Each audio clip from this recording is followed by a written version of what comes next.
Добрий день, з вами Ольга Там. Good afternoon, my name is Ola Atamanova and I want to thank everybody who joins us in Ukraine Media Center Ukraine Forum. It's day 519 of the full-scale invasion of our homeland by Russian aggressor. It's been 10 years of the war. Now we will be talking about the situation in temporarily occupied Melitopol. Joining us online is Ivan Fedorov, the mayor of Melitopol. Good afternoon, Mr. Ivan.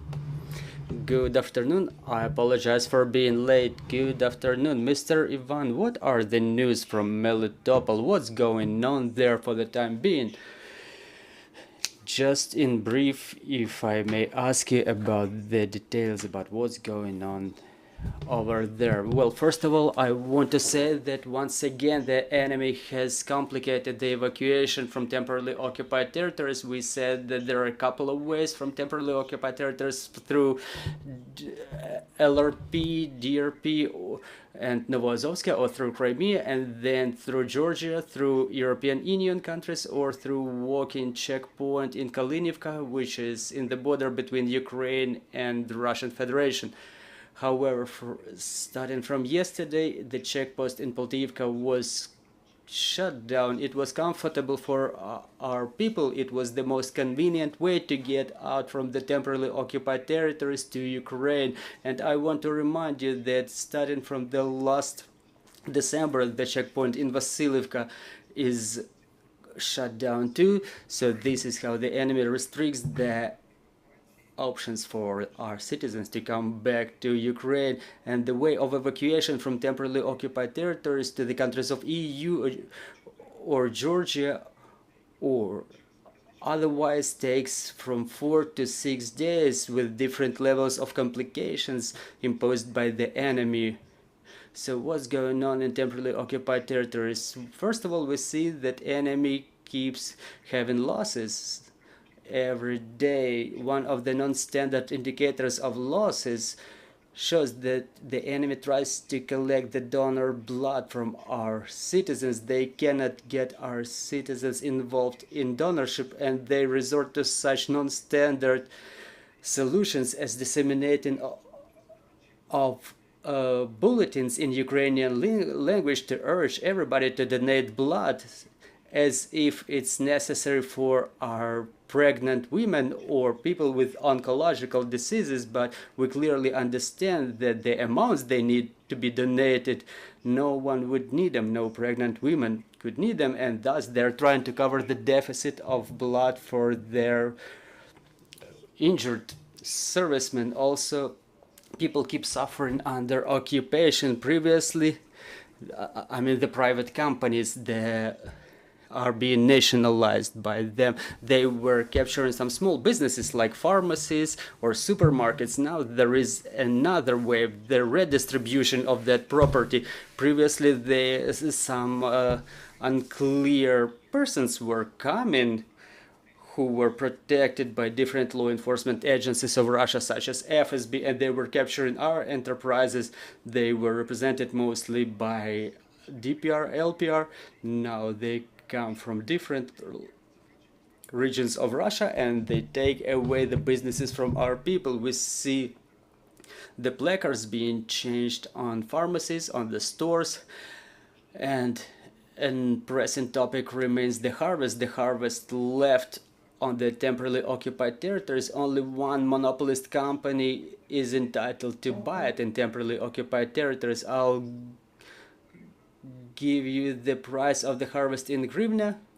They obviously buy it in rubles, but the wheat in hryvnia equivalent costs 3,000 hryvnia per ton. We understand it's below the intrinsic value. However, there is no alternative way to turn in your harvest. Mr. Van, we understand the situation around Melitopol remains quite tense. Do you see that the enemy keeps moving their troops, relocating them, and the special attention what's going to our children, what's going on with them, our children being sent for recreation, as they call it? Well, first of all, is there any evacuation of people? No, we don't observe any such evacuation. Before the failed evacuation that they announced before the 5th of May, they didn't undertake more attempts of evacuation. The only thing that we see on the example of the latest events having unfolded in Crimea, specifically the detonation of one of the ammunition silos that we were able to see recently. After that, evacuation of those people from temporarily occupied Crimea was going on from Crimea to temporarily occupied Henishsk. Talking about children, thank you for that question. I would segregate it in two parts. Their enemy fake ministry reported that within the full-scale occupation of our city, they adopted 230 children, which means they stole 230 children from us. They gave it away to some unknown conditions, to unknown families, and it would be very complicated for us to return them after the war. Talking about the camps, those are not recreation camps, they are the propaganda camps where our children are being brainwashed, and there are confirmations of that, because one of those camps that they organized in some remote regions of Russian Federation, the governor of the territory put it just like that: we accept children for recreation and we will teach them the right history, we will teach them how to love their homeland and what the special military operation is. So this is another confirmation that it's the brainwashing thing for our children. And the most complicated is that within the last 4 months they've taken thousands of children to such camps. Mr. Van, another question about the resistance movement. Periodically we see the results of their work in temporarily occupied territories. Are there any news from that area? And another question is, we see that specifically in Melitopol very frequently so-called collaborationist traitors who switched sides, who actively cooperated with the enemy, they get detonated, something keeps happening to them. Do you see, what's your evaluation?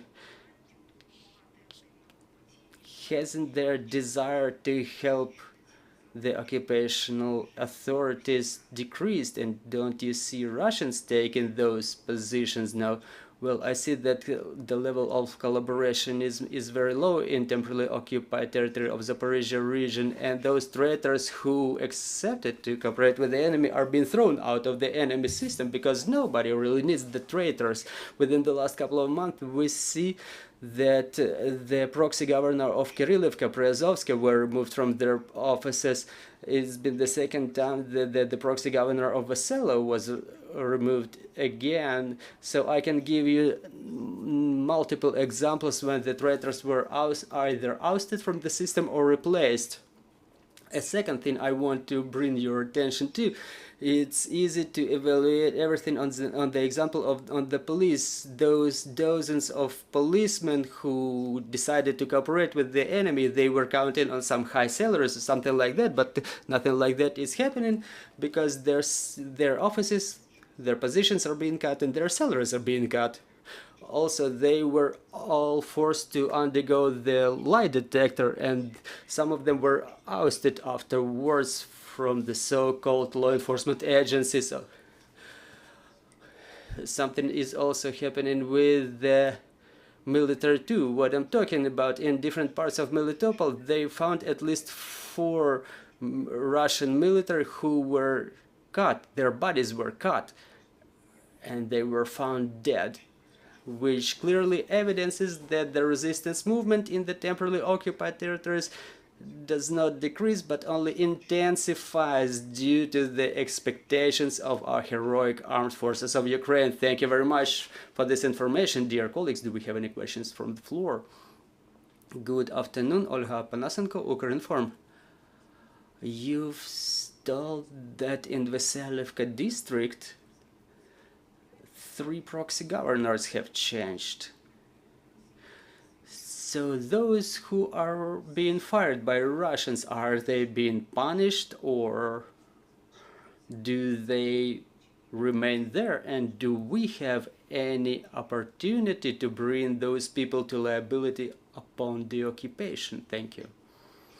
Very good question. Talking about bringing them to liability, obviously it's not an option, but it's one of the priority tasks for us, the documenting of all their collaborationist activities to make sure that our law enforcement agencies have enough arguments to serve the notices of suspicion and to proceed. So what's going on with the traitors? Some of them are just let go, but some are restricted to leave the temporarily occupied territories to make sure that our armed forces capture them. So when I'm talking about the Vesela district proxy governor, first it was a local farmer who accepted to collaborate. He was fired in March this year, if I'm not mistaken. Then there was one from Russian Federation coming, and after he complained for the bureaucracy of occupational authorities to change and he wanted to change the location of the block post in Vesela.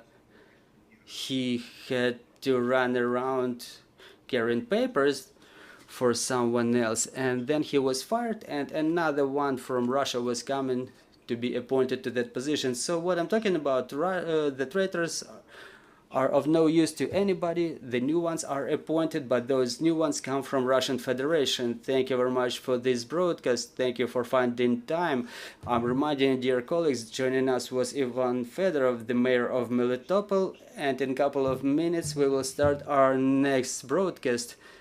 Joining us online will be Grigory Plechkov, head of the State Inspectorate for Nuclear Regulation in 2017 2021, and we will be talking about the situation in the Zaporizhzhia nuclear power plant and nuclear safety. So bear with us. Let's work together for our victory and glory to Ukraine.